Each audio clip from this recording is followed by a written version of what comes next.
musical Jimmy opened in the fall of 1969 at the Winter Garden.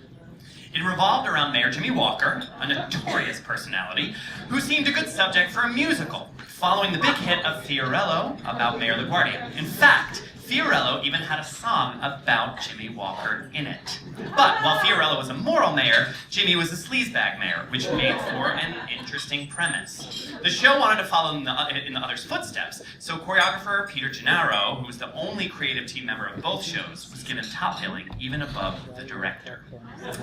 Jimmy was produced by Jack Warner, the millionaire movie mogul of Warner Brothers. It was one of the first instances of big Hollywood money bringing an original musical to Broadway. Jimmy was such a big deal that it actually forced Mame out of the Winter Garden Theater and to the Broadway. I like to think about them like marching down the street, like kicking them out. I don't know. Just like Nobody puts a Mame in a corner. That's true.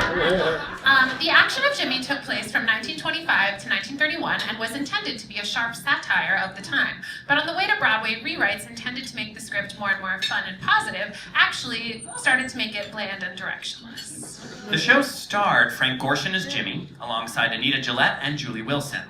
The score was bouncy and had a brassy 60s swing that was fun, but didn't fit the show's 1920s time period. Also, Hair and more alternative musicals had just started to take over. Now, Clive Barnes in the Times called Jimmy a musical with only 3 flaws: the book, the music, and the lyrics. But he didn't stop there. Cranky, so cranky. Yeah. He said that Gillette and Wilson were so good that while they couldn't stop the show, they often threatened to start it. You have to take 2 drinks for that, Clive Barnes quote. One impressive production number that audience members loved was called The Walker Walk and featured all 36 ensemble members singing, dancing, and playing kazoo. There were also some great orchestrations, including some by an emerging orchestrator named Jonathan Tunick. Between Promises, and Company, Tunick was called in as an emergency to write some newly needed orchestrations for Jimmy. The music and lyrics were by Bill and Patty Jacob, and the book was by Melville Shawelson. That's like the name, I know that guy from Temple. Melville Shawelson. I practiced that too. The Villager wrote, the creative team have achieved new lows. Back to the nightclubs, the second-rate movies, and the Motorola Christmas show for Messieurs Gorshin and Shavelson and the Jacob couple. After the show received universally terrible reviews, Warner took out giant ads that called the show the People's Choice. But it set the close 2 months anyway, and it was one of the most expensive, underappreciated musical, the script actually says, Sorry. of all time. Underappreciated musicals of all time. Sorry. Drink, Jen. Okay.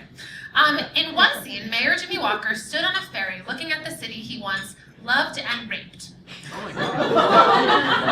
No, he corrects himself. It wasn't rape. It couldn't have been rape because the city simply unbuttoned herself from the Bronx right down to her battery.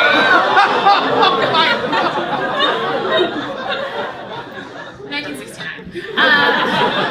Another one of my favorite facts is that Jimmy included a scene where 2 characters named Izzy and Mo raided a speakeasy. 7 years earlier, another underappreciated musical at the Winter Garden, Nowhere But Up, actually told the whole story of those 2 bootleggers, Izzy and Mo. This would be like the equivalent of discovering that an entire musical had happened at the Circle in the Square 7 years prior to Soul Doctor about like Shlomo Karloff's friends.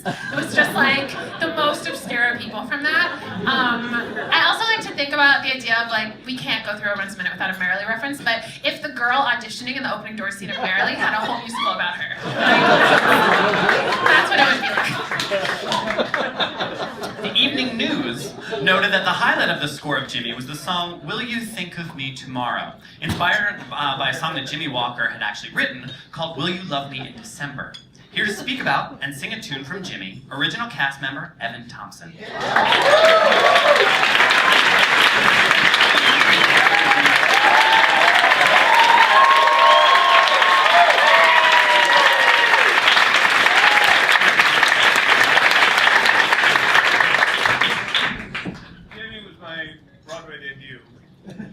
I didn't know anybody. I was very new to the whole world of musical theater. And it happened that we traveled to Philadelphia for the out-of-town tryout on my birthday. And we arrived, and there I was, feeling a little bit lonesome and a little bit sorry for myself. And Julie Wilson sought me out and took me to dinner for my birthday. And we have been friends ever since. Now, the two acts of that play neatly sort of parallel the two passages of Jimmy Walker's career as mayor of New York. Act one, the roaring 20s, speakeasies, prohibition, corruption, graft, anything goes. And Jimmy Walker was the most dashing, charming, roguish, glamorous character. He owned New York. They adored him. Second act, the crash of 1929. Suddenly all the pigeons were coming home to roost. The corruption was leaking out. There were hearings. There were trials. Jimmy Walker had to resign in disgrace. And all of his cronies who had been profiting under his administration started looking for places to point their fingers, and the most prominent target was, of course, Jimmy Walker. Now, that song that Jimmy Walker had written called Will You Love Me in December as You Do in May was paralleled by Bill and Patty's Will You Think of Me Tomorrow? And Frank, as Jimmy Walker, sang it as a solo opener, all by himself, at the very, very beginning of the show. But when Jennifer gave me the sheet music, the first thing I saw at the top of the page was Act 2. And I didn't remember the song being in Act 2. The next thing I noticed was a verse that preceded the little snippet of song that Frank had sung. I didn't remember that at all. So I couldn't remember it, and I read it. And I started to learn it, and there's an edge, subtle to the lyrics, that sort of implies that underneath the sentimentality and the good fellowship was a suspicion that these rats were going to desert the sinking ship and turn on him. And I looked in my program, and I listened to my original cast recording. Couldn't find it. That verse, as far as I know, was cut, or maybe never even got in, so it's never been heard. But I'm going to sing it now.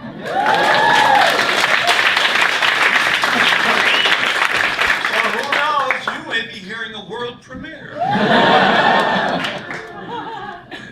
We've walked down the long road together. We've weathered the storms along the way. I thank you, my friends, for this tribute tonight. But where will we be by the dawn's early light? Will you think of me tomorrow as you think of me today? Will the love light still be shining in your eyes? Will you keep the ties that bind us, or will you be led astray? Will you think of me tomorrow as you do